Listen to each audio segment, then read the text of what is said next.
ஆனந்தம் பண்றாங்க. ஆனந்தம் பண்ணக்கூடாது. ஏன்னா எல்லாரும் பிடிச்சாங்க. நீ ஏற்று மண்டலிக்கிறியா இல்லையா? ஏற்றுக்கிட்டாங்க. ஆனந்தம் பண்றாங்க. அவங்க குழந்தை போடுவாங்க.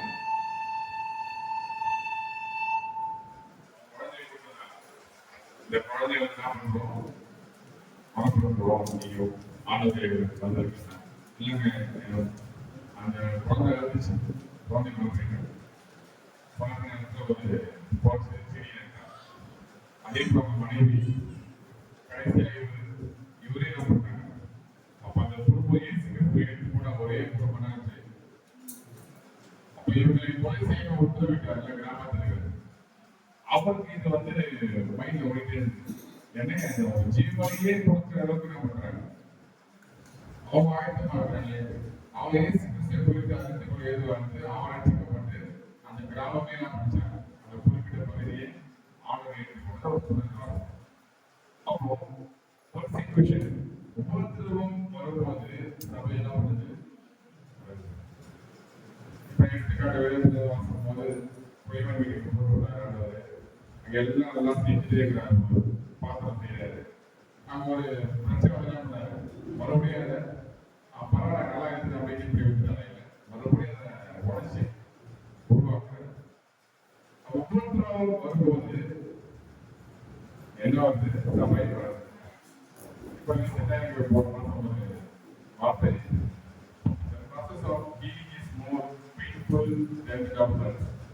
நமக்கு ஒரு வலி ஏற்படுது, ஒரு காயம் ஏற்படுது. அதை விட அந்த காயம் ஆறுது இல்லையா, அதுதான் ரொம்ப வலி அதிகமாக. எனக்கும் ஒரு ஆக்சிடென்ட் போன மாசம் கீழே அடிபடுச்சு. அப்ப எனக்கு வலியே தெரியல. ஆனா ஆரம்பிச்சுட்டு அப்பதான் வலி. அப்ப நமக்கு எதுவுமே இல்லை, எந்த பிரச்சனையும் இல்லைங்கன்னா என்ன பண்ண முடியாது? வளர்ச்சி அடைய முடியாது. வளர்ச்சி அடைய வேண்டும் என்று சொன்னால் ஒவ்வொருத்தர் வந்து ஏற்றுக்கொள்ள வேண்டும். எடுத்துக்காட்டு மணியை கொண்டு எடுத்துக்காட்டு கேட்டோம். டாக்டர்ல போறோம், எப்படி நம்ம சேர்ந்து குழந்தைங்க தருவாங்க. குழந்தைங்களுக்கு வந்து பிளேவர் தருவாங்க. ஆரஞ்சு பிளேவர், அப்புறம் ஸ்ட்ராபெரி பிளேவர் தருவாங்க. பெரியவங்களுக்கு அப்படியே கொடுப்பாங்க. கஷ்டப்பதான் கொடுப்பாங்க. ஒவ்வொருத்தரும் வரும்போது சபை வளருது. இன்னைக்கு உலக அரசியல் 7-1 கொலை செய்யும் என்ன கூகுள் பிள்ளை பாடத்தில் பாத்தீங்களா? கொலை செய்யும் வேறு போன கொலை செய்யும்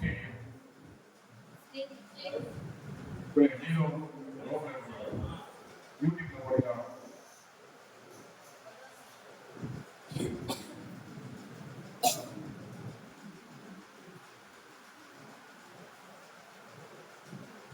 உலக அதிசயத்துல 7 பார்க்கும்போது நம்ம விஜயபாக் ஸ்டேடியம் பார்க்கறோம் இல்லையா?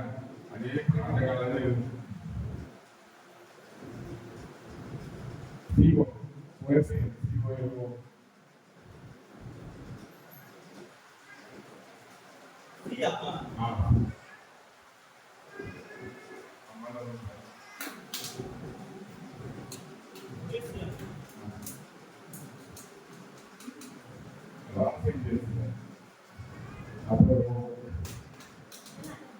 இதெல்லாம் வந்து மாடிஃபை பண்ணி ஆஃபீஸில் இருந்தால் கட்டியிருக்காங்க.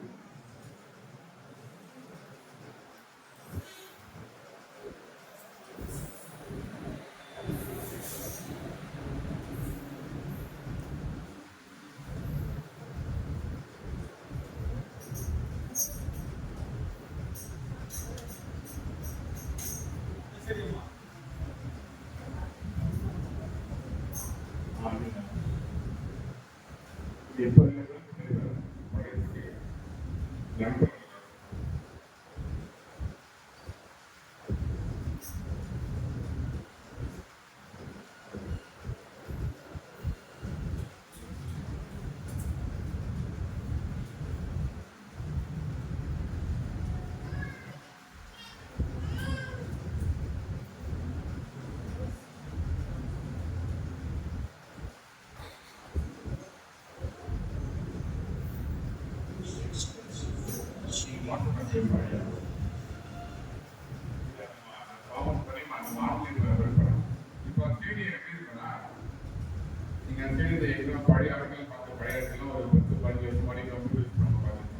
நீரோடு ஒரு அப்போ ஐக்கான இந்த ஸ்டேடியம் வெளியே இன்னைக்கு உலக அதிசயத்துல 7 தேதியில இந்த ஸ்டேடியம் வந்து வந்தாங்க. இதே போல நிறைய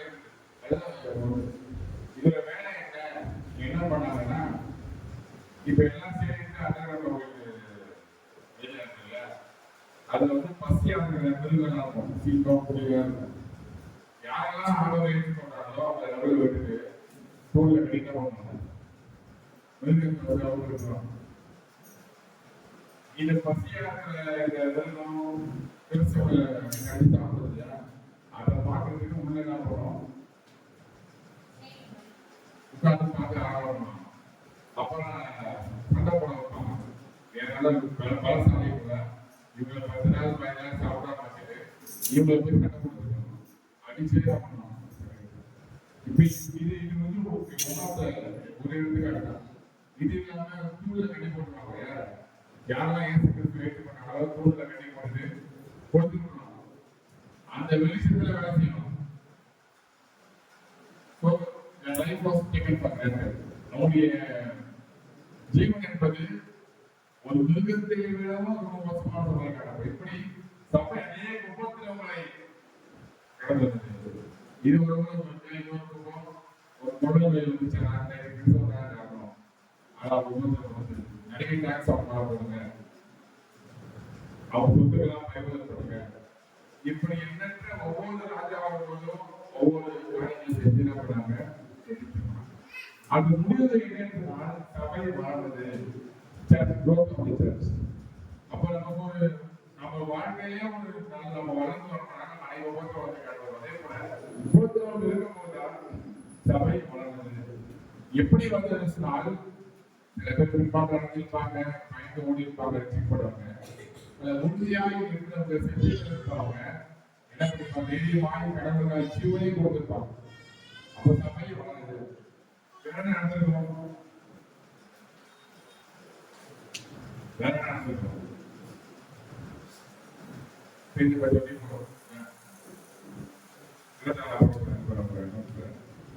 சபை உரையாமல் ஒன்றாக இருந்தது. சபை விளம்பர சபை வந்து ஸ்பிரிச்சுவல் சர்ச்.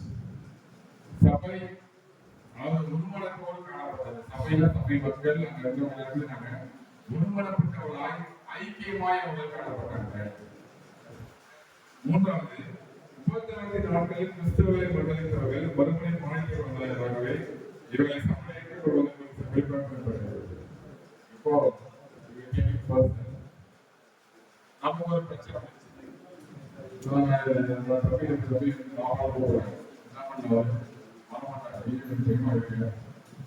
ஒரு பிரச்சனை சப்போர்ட் பண்ணது. பிறகு அப்போ தேடி வராது. அப்ப நடந்துருக்கோம். நான் அவசரத்துக்கு போனேன்,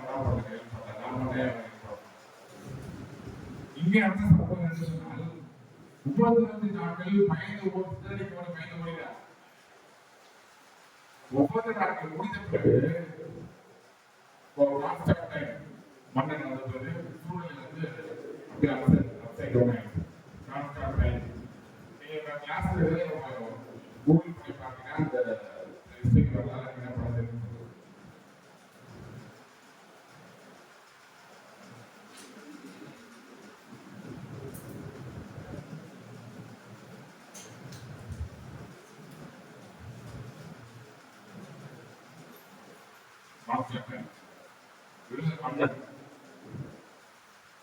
இவனும் கடவுளை ஏற்றுக்கொண்டவர்களாக ஏன்னா என்னுடைய மனைவியும் அம்மா வந்து நம்மளோட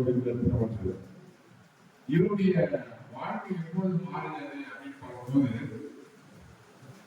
துருக்கியர்கள் எடுத்து போர் செய்ய வரும்போது 2 விதமான ட்ரெடிஷன்கள். ஒன்று வந்து துருக்கியை எடுத்து போர் செய்ய வரும்போது இவர் தொழில்நுட்பத்தை கண்டது போல காணப்படுது. அப்போ இவருக்கு கடவுள் சிலுவை காமிச்சார். உடனே என்ன பண்றாரு, எல்லாருக்கும் அந்த ஹெல்மெட்ல அவங்க மேல் வச்சுக்கிற கேடயத்துல சிலுவை போட்டுட்டாரு. உடனே அவன் ஜெயிச்சுட்டாங்க.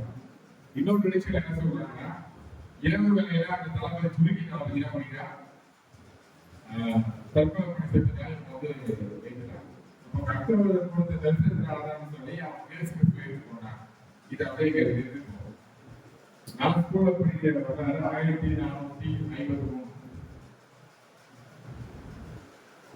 இந்த சம்பவம் நடந்தது 4ஆம் நூற்றாண்டு 300 பிறகு. Ottoman captured Constantinople. இந்த பட்டணம் பேர் ரோம பட்டணம் பேர் கான்ஸ்டான்டினோபிள். இதே துருக்கியர்கள் இவர் எடுத்து போர் செய்ய வரும்போது என்ன பண்ணாரு? இவர் கிறிஸ்துவை ஏற்றுக்கொண்டார். இந்த இடைப்பட்ட காலம் என்ன பாருங்க, 1000 வருஷம் வச்சுக்கலாம். 1453 Ottoman captured Constantinople.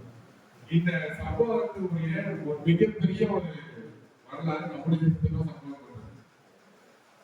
இந்த கான்ஸ்டான்டினோபிள் பட்டணம் வந்து துறைமுக பட்டணம், இரண்டாவது கமர்ஷியல் சிட்டி. எல்லா நாடுகளுக்கும் வியாபாரம் எல்லாரும் இந்த பட்டணத்தின் வழியா தான் போயாங்க. எல்லா நாடுகளுமே அன்றைக்கு இருந்த நாடுகள் இங்க இந்த துருக்கியர்களை ஜெயிச்ச பிறகு கடவுளை ஏற்றுக்கொண்டாங்க. இந்த கிடையாது கிறிஸ்தவ என்பது என்ன ஆயிடுச்சுங்க? அரசாங்க மதமாக ஆயிடுச்சு. யாரெல்லாம் ஏற்றுக்கொண்டாலும் கிறிஸ்டின் ஐடியா வந்து வேலை கவர்மெண்ட் வேலை. அதுக்காகவே சலுகைக்காக என்ன பண்ணாங்க? கிறிஸ்தவ ஏற்றுக்கொண்டாங்களே தவிர உண்மையான விசுவாசம் மக்கள் இல்லாமல் போனது.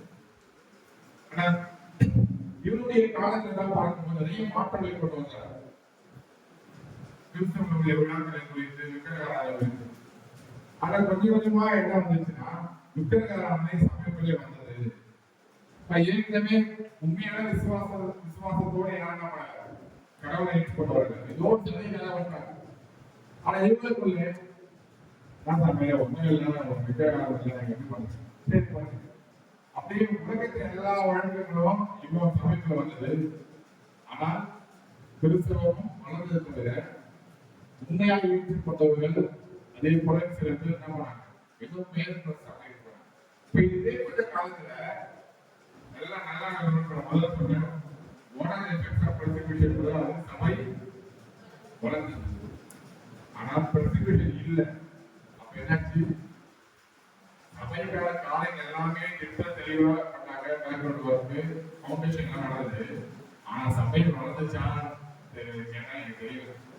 நீங்களே யோசிச்சோம் அந்த காலத்துல சபை வளர்ந்துச்சா? இப்ப மோசம் எடுத்துக்கணும். நம்ம ஒரு பிரச்சனை என்ன பண்ணுவோம்? பெரிய பிரச்சனை தெரியாது. அப்படி தெரியாதுன்னா பண்றேன். சபை போவேன் 7 அதிகாரம் 10 அதிகாரம் வாசிக்கிறேன். ஜனல் வணங்குகிறேன். எல்லாம் பிரச்சனை முடிஞ்சதுக்கு உடனே அடையாளம் யோகமா யாரு உபவாசத்தோட கண்ணீரோட சாப்பாடுனா நமக்கு தெரியாது. அப்படி யோகம் பிரச்சனை முடிஞ்ச பிறகு பசி தாங்க போட்டாங்க. உபவாசம் எடுக்க முடியாது. இப்ப நல்லா பாருங்க, சுகபோக வாழ்க்கையின் ஒரு பக்கம், கடினமான வாழ்க்கை. இங்க இந்த 10 கொண்டார்கள், குறிப்பா 10 கொண்டார்கள் காலத்துல இந்த உபோதம் ஏற்பட்டது. வெளிப்பாட்டுக்காக வாசிக்கிறோம். 10 நாள் உபோதம். அந்த 10 நாட்கள் என்பது 10 மன்னர்கள் பிடித்த உபோதம் அடைந்தது. ஆனால் விசுவாச வாழ்க்கையில் சபை சபை மக்களை விசுவாசிகள் சீஷர்கள் வளர்ந்து பெறுகிறார்கள். ஆனா இந்த மன்னன் வந்த பிறகு கிறிஸ்தவம் வளர்ந்தது. ஆனா எது வளரல? கிறிஸ்தவம் வளர்ந்தது. ஆனால் சபையோ இல்ல ஆவிக்குரிய சபைனா வளரல. ஏன்னா இல்ல பிரச்சனை இல்லை. எல்லா சலுகையும் கிடைத்து நல்லா இருக்காங்க. அவங்க மனுஷன் வாழ்க்கையில பிரச்சனைகள்லாம் அவங்களுக்கு இருப்பாங்க. நீங்க பழைய பாட்டு அப்படிதான் நீங்க ஒரு வாசம் பாத்தீங்கன்னா ஒவ்வொரு பிரச்சனை வரும்போதோ மக்கள் ஆண்டவரே நடந்து கொடுப்போம்.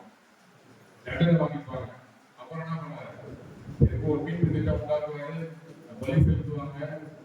அப்புறம் என்ன பண்ணுவாரு? விடுதலை கொடுப்பாரு. அப்படிதான் பண்ணுவாங்க. அப்படியே பண்ணுவாங்க. மறுபடியும் தான் சொல்லுவாங்க. நாங்க வீட்டில் எங்க பிரியாணி செய்யறதுக்கு ஆண்டவர் சிக்கன வந்தாரு. குருதைகள் சாப்பிடுற மண்ணாவை கொடுத்தாரு. அதையே அலட்சியமா பேசுறாங்க. நாங்க பண்ணலாம். பிரியாணி சாப்பிட்டு மட்டும்தான் நல்லா தராங்க. ஒரு முறை எல்லாரும் மாண்டு போறாங்க. கட்டர் வேலை பார்த்தீங்கன்னா அதனால பாவம் எடுத்துருந்தாங்க. உடனே வெண்கல சப்பா எடுத்து வேண்டப்படுது. அதை நோக்கி பார்த்தாங்க. அப்ப என்ன பண்ணாங்க? அந்த வெண்கல அப்படியே மாட்டிட்டாங்க. அந்த வெண்கல ஆண்டவர் எப்படி என்ன பண்ணா? வெண்கல சப்பத்தையே வாங்க ஆரம்பிச்சுட்டா. பிறகு கூட எனக்கு உடைச்சு போடுது. பணம் வந்து அதே மானம் செஞ்சு வச்சு இங்க சபை வளர்ந்தது. மூணாவது பாயிண்ட் என்ன நம்ம பார்த்தோம்னா, உபத்திரவ காலம் முடிந்த பிறகு கிட்டத்தட்ட நம்ம தெளிவாக கான்சனை மன்னன் காலம் வந்த பிறகு எல்லாரும் திரும்பவும் ஆண்டவர் தேடி வந்தாங்க. ஏன் தேடி வந்தாங்க? இதை தேடி வந்து ரெண்டு கூட்டம். ஒரு கூட்டம் மனஸ்தாபப்பட்டு திரும்பி வந்துச்சு. ஐயோ ஆண்டவருக்கு அவ்வளவு வந்துருக்கோம். அப்ப இதற்கு பிறகு கேட்டாங்க, இந்த 1000 ஆண்டுகள் சபையுடைய காரியம் எல்லாம் செய்வது. உலகம் இருக்கும் ஏனுடைய பிரசங்கியப்படுது. அப்படி இருக்கிற முதலாம் நூற்றாண்டிலிருந்து பிரசங்கிக்கப்படுது. யார் வந்தா முதல் நூற்றாண்டுல? எந்த தோமா ஆண்டவரே ஈடியானால் என்ன பண்ணலாம்? நீங்க ஆண்டவரை நம்பாத தோற்றம். ஆனா அவர் அந்த கேள்வி கேட்டதுனாலதான் அங்க இருந்து மக்களுக்கு உலகத்தான் வந்துச்சு. கடவுளுடைய காலையும் நம்முடைய பிள்ளைகள் விசுவாச வாழ்க்கை அவர் விசுவாச வாழ்க்கை வளர்ந்து கொண்டு தேசம் பொழுது நம்ம குறிப்பா நம்ம தேசத்துக்கு வந்து அவர் கட்டளை சொல்லியிருக்காரு.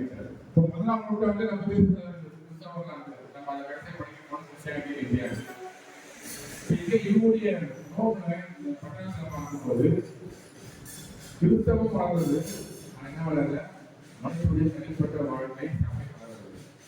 இப்படி சம்பவம் காணப்படுகிற போது அப்படியே வழக்கம் அப்படியே சமைப்படும். ஆனால் இந்த ஆண்டு என்ன நடந்ததுன்னா, அப்பவும் துருக்கியர்கள் இந்த பட்டணத்தை கைப்பற்றிருக்கிறார்கள். கைப்பற்றி என்ன பண்ணா? வழி ஆட்சிட்டாங்க. என்ன வழி? அந்த காசமையான ஒரு பட்டணம் தான் எல்லா நாடுகளுக்கும் கமர்ஷியல் பணமா கால்வாய்கள் கால்வாய்கள் இவரோட தான் நமக்கு போகணும். பக்கத்தில் போனதுக்காக பெரியாக்களும் வரணும்னா இதாவது ஆனா இவன் அனைத்து யாருமே போகிறாரு. இதன் விளைவாக தான் 1640 இது வந்து இந்த கான்ஸ்டாண்டின் நோபல் பட்டணம் வழியாக தான் என்ன பண்ணணும்? எல்லாரும் எங்க போகணும்? எல்லா நாடு இந்தியாவுக்கே ஆரம்பி தான் வழியாக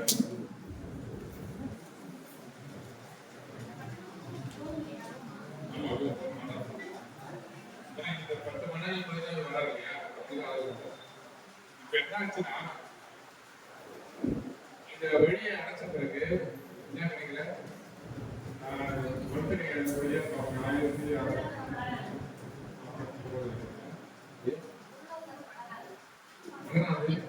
எல்லாமே அடைஞ்சு தெரிய ஆரம்பிச்சாங்க. ஏன்னா வழி இல்லை. மிக முக்கியமாக நீங்க அந்த பக்கம் இருக்கக்கூடிய கமர்ஷியல் என்ன ஸ்பைசஸ் தான் அதிகம். இந்த ஊர்ல இந்த வாசத்துல உங்களுக்கு அழகா அது அவருடைய தேவை காரணம் நம்ம ஊர் பக்கம் இந்தியா ஸ்ரீலங்கா இருக்கிறோம். ஆரம்பத்தை வழி இருக்கிறதுனால தான் என்ன பண்ணாரு? கோமம் எல்லாமே வழியை அடைச்சதுனால ஒண்ணு இவங்களுடைய பின்னணி என்ன பின்னணினா, கடவுள் கொடுத்த அந்த விடுதலையை என்ன பண்ண போனாங்க? கடவுள் கொடுத்த விடுதலை என்ன பண்ணாங்க? என்ன பின்னாங்க? இந்த குறிப்பிட்ட இந்த காலகட்டத்துல கிறிஸ்தவம் வளர்ந்தது, சபை வளரவில்லை. இன்னொரு நம்பிக்கை சேர்த்துல பிறகு பார்த்தீங்கன்னா கிறிஸ்தவம் நல்லா வளர்ந்தது. கர்த்தருடைய அறிவிக்கப்பட்டது. அநேக ஏற்றுக்கொண்டாங்க, சபை வளர்ந்தாங்க. இவர்களுக்கு கடவுள் கொடுத்த அந்த ஒரு வெகுமதி என்ன போனாங்க? இவருடைய பார்வை நல்லதான் பண்ணாரு. ஆனால் மக்கள் என்ன பண்ணல? சலுகையை பார்த்தாங்களே தவிர கடவுளை பார்த்தாங்க. அப்ப இதுக்கு பிறகுதான் இவன் எல்லாம் கேட்டாங்க. அதுக்கப்புறம் யார் வந்தா? இந்தியாவுக்கு யார் வந்தா? ரோமாதான் 1ஆம் நூற்றாண்டுல 15ஆம் நூற்றாண்டுல யாரும் தெரியாது. மிஷனரி இந்தியாவுக்கு தீர்வு கண்டுபிடிச்சிருக்காரு. இந்தியாவுக்கு நல்ல வழியா வழி கொடுத்து தெரியுமா யாரு கண்டுபிடிச்சாங்க இந்தியாவுக்கு தீர்வு?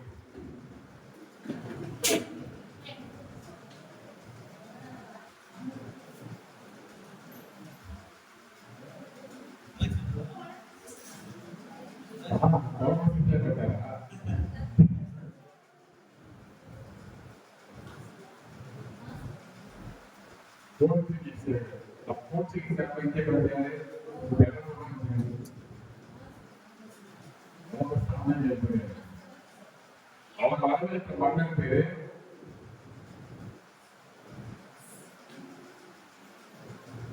ஜாம்பை. எங்க வந்தாரு? கெமிக்கல் கோயம்புத்தூர். அவங்க போனார். கேரளாக்கு வந்தாரு. கேரளாக்கு வந்தாரு. மன்னர் பேரு ஜாம்பை கெமிக்கல். யாராவது பேரை சொல்லி மாட்டாரு. யாராவது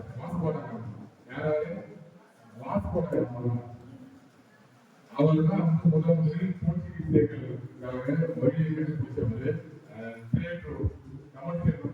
யாரு?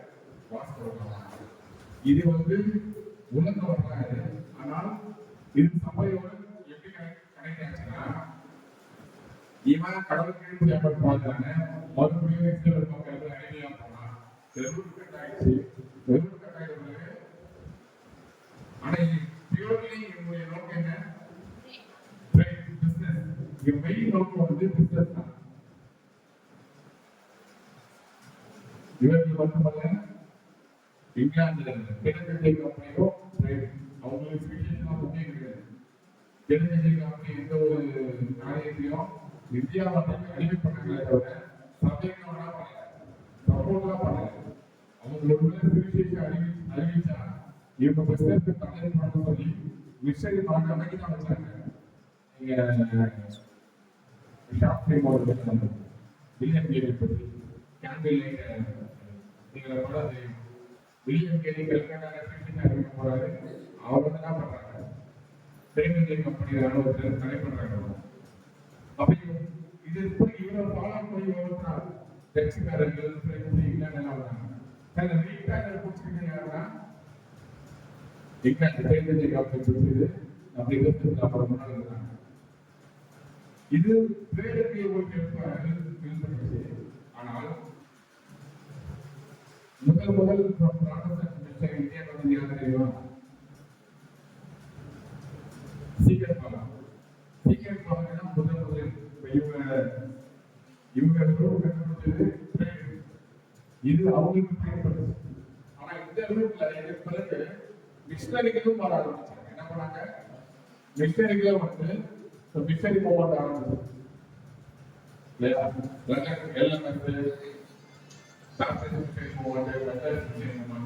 மிஷனரி இயக்கங்கள் துவங்கப்பட்டது. மிஷனரிகள் தான் என்ன பண்ணாங்க? வர ஆரம்பிச்சாங்க. அப்படி வந்ததுதான் சீக்கிரம் பால். இவர் பேசுனது சபை இருக்கிறது. இந்த சீக்கிரம் பால் காலத்தில் அநேக காரியங்கள் செஞ்சாரு. அவர்தான் அளவெல்லாம் பண்றாங்க. இங்க நம்ம ஊர்ல அரிசிட்டு போடுறது வழிபாடு முறைகள் எல்லாம் அரிசிக்காக செஞ்சாங்க. அப்போ எது எங்கேயோ போய் இங்க கடவுளை விடுதலை கொடுத்தாரு. அந்த விடுதலை சபையை அறிமுகப்படுத்தினாங்க.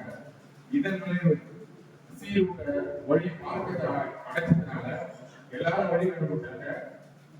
மறுபடியும் நாற்பதாரு போர்ச்சுகீசியர்களுக்காக வாஸ்கோட வழியை கண்டுபிடிச்சாரு. இவங்க பணம் கூட்டி யார் வந்தது? இல்ல இங்க முதலாவது பிசினஸ் பண்றதுக்கு இவங்க வந்தாங்க. பிரெஞ்சு, டச்சு, போர்ச்சுகீசியர் எல்லாம் வந்தாங்க. இங்கிலாந்து வந்துச்சு. இது ஒரு போறாங்க. இன்னொரு புறம் மிஷனரிகளும் பணம் போடுறாங்க. அந்த பணம் மிஷனரி இருந்தாங்க. ஆனால் சீக்கிரம் பார்க்கறதுக்கு ஒவ்வொரு பிரச்சனை வர ஆரம்பிச்சாங்க. இவங்க சரியா இல்லை. இவங்க தோன்றி இங்க ஒவ்வொரு காலம் முடிந்த பிறகு சபை வளர்ச்சி அடைந்தது. ஆனா குறிப்பிட்ட பகுதியில வளர்ச்சி அடையல, அந்த ஊர்ல வளர்ச்சி அடையல. ஏன்னா சுகபோக வாழ்க்கையில வாழ்ந்தாங்க, கடவுள் பேர் தெரியாமல் போனாங்க, ஆண்டவரை மாத்துறாங்க. ஆகையினால வளர்ச்சி அடையாமல் போய்விட்டது.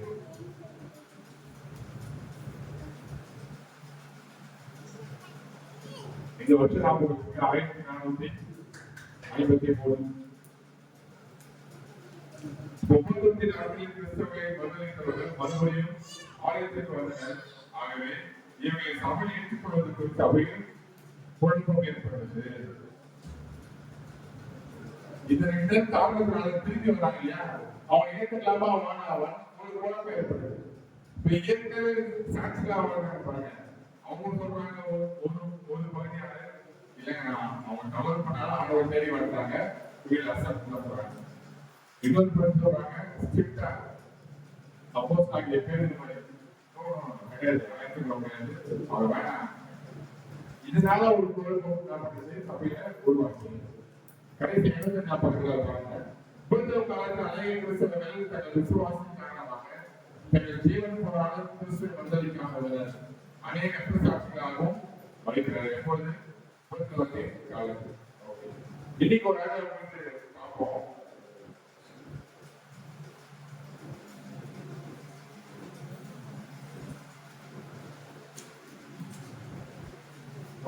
பேஜ் அதை ஃபாலோ பண்ணிக்கிறேன்.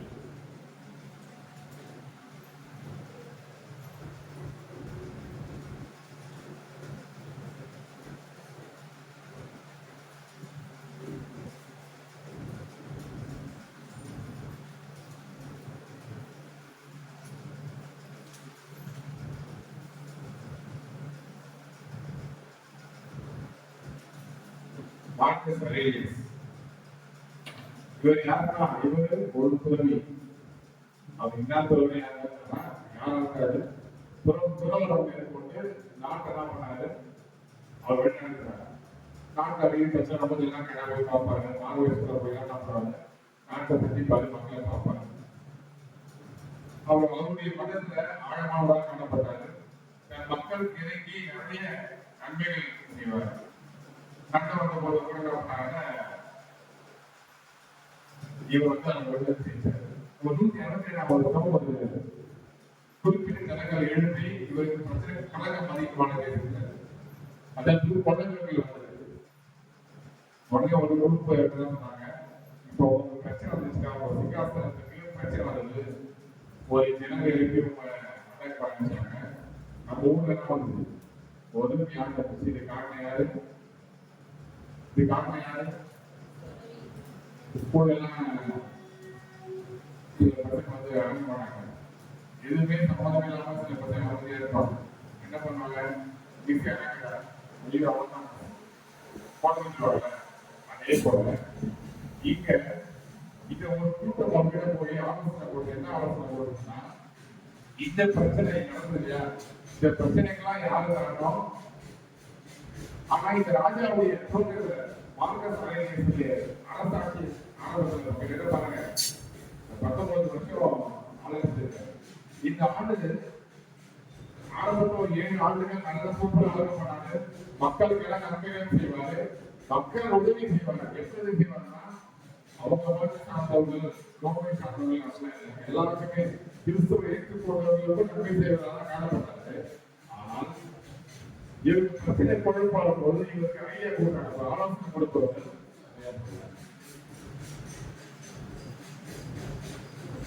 அப்போ இவங்க சொன்னாங்க, இந்த பிரச்சனைகள்லாம் யாரு காரணம்?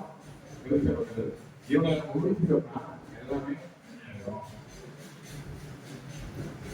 இந்த சிஸ்டர் கிறிஸ்தவர்களே காரணம் என்று சொல்லி அவர்களை என்ன பண்ணாங்க, உபத்திரப்படுத்தினார்.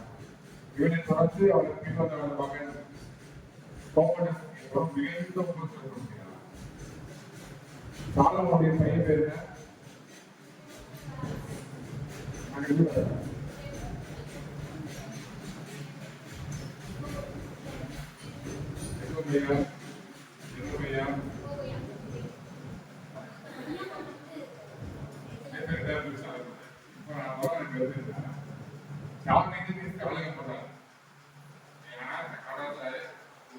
அட்டக்காரர் அஞ்சு ஞாபகம் சொல்லி கேட்டவங்க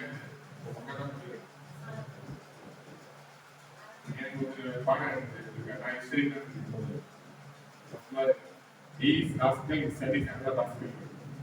ஏன்னா ஆண்டவரை கீழ்ப்படுகிறார்கள் கர்த்தர் பயன்படுத்தினாங்க. இவன் நோக்கி காலகட்டத்தில் யார் இறங்கணும் 3 மணிக்கு போறாங்க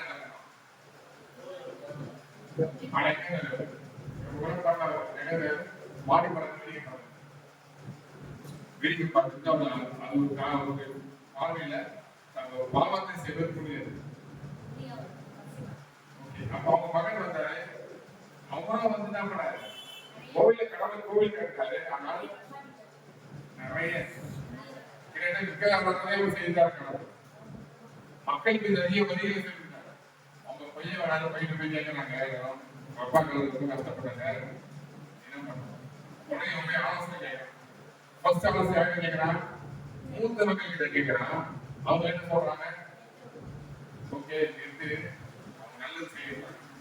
இவருக்கு வயசு கிட்ட போய் கேட்கறாரு, வாலிபர்கள் அவங்க என்ன சொல்றாங்க, நிறைய வார்த்தை என்ன பண்ணு சவுக்கத்தானி ஆகல. இதே போல கமாண்டர்ஸ் மார்க்கஸ் அரேலியஸுக்கு வந்து நன்மை செய்தாரு, துரோகம் வந்தாரு.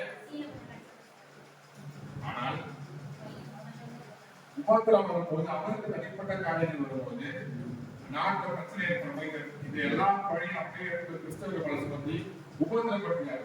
இவர் என்ன பண்ணினாரு, இவங்க மக்கள் கம்மான சொன்னாரு, மிகவும் உபத்திரம் படுத்தினார். உபத்திரம் வேற, மிகவும் உபத்திரம். இது ஒய்யூ ராஜாவை பார்த்து செல்வம் பேசினாரு.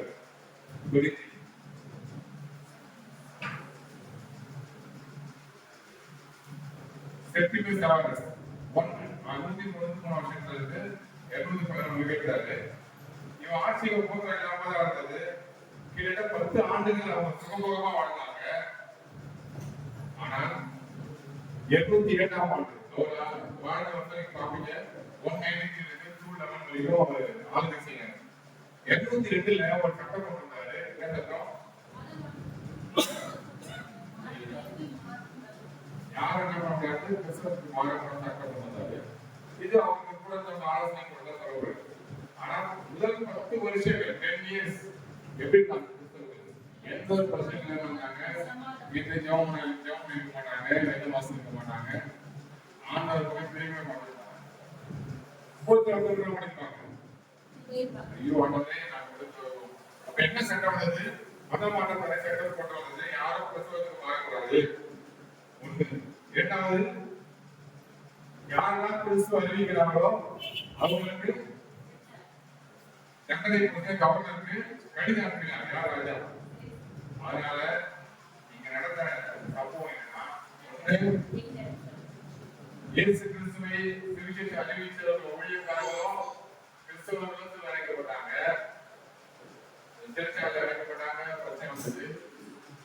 யாரெல்லாம் எனக்கு பிடிக்கலையோ, கவர்னருக்கும் அதிகாரிக்கும் யாரெல்லாம் பிடிக்கலையோ அவங்க மேலாம் குற்றம் சுமத்தினா பண்ணாங்க. பார்த்தோம் ஸ்டேடியம் பார்த்தோம் இல்லையா, அந்த ஸ்டேடியம் இதெல்லாம் பயன்படுத்தப்பட்டது. நடுவில் எரிச்சுக்குவாங்க, வேடிக்கை பார்ப்பாங்க, கை தனியாக பண்ணுவாங்க, ஆராதனை செய்வாங்க, டிக்கெட் கூட வாங்கி பார்க்கறது. ஓகே, இப்போ இன்னைக்கு நம்ம பார்ப்போம் எஃபெக்ட்ஸ் ஆஃப் பெர்சிக்யூஷன். ரெண்டாவது 2 மன்னர்கள். யாரு மன்னர், யாரு, மார்க்கஸ் அரேலியஸ், அவங்க பையன் கமோடஸ், அடுத்தது செப்டிமஸ் செவரஸ். இவங்க எல்லாமே ஒற்றுமை என்னன்னா, ஆரம்ப காலத்துல கொஞ்ச நாட்கள் மக்கள் எல்லாம் ஆலோசனை செஞ்சாங்க. அவங்களுக்கு ஒரு பிரச்சனை வரும்போது எப்படி கிறிஸ்தவ பிரச்சனை ஆண்டோடு போகும்போது அவங்களும் பிரச்சனை போது காரணம் கேட்டாங்க. அந்த காரணத்தை யாரும் கொண்டு போயிட்டாங்க. அது 35 நிலைகளை பார்க்கும்போது சபை வளர்ந்தது. என்ன சபையில் சேர்த்துக் கொள்ளப்பட்டாங்க. மூன்றாவது, ஏற்கனவே பின்மாற்றம் அடைஞ்சு போனாங்க, மறுபடியும் சபையில வந்தாங்க. அவங்களுக்கு சேர்த்துக்கலாமா வானாவான்னு தங்க ஏற்படுது. 4வது பையில என்ன பார்த்தோம்னா, உபத்திரத்தின் விளைவாக நிறைய பேர் தங்கள் ஜீவனை இழந்தாங்க, சாட்சியா மறினாங்க. ஓகே, கத்தனால முடிச்சுட்டு இன்ஃபர்மேஷன் குறித்து கவனமா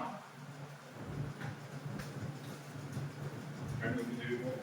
இலக்கு ஆண்டவரை நாங்கள் எந்த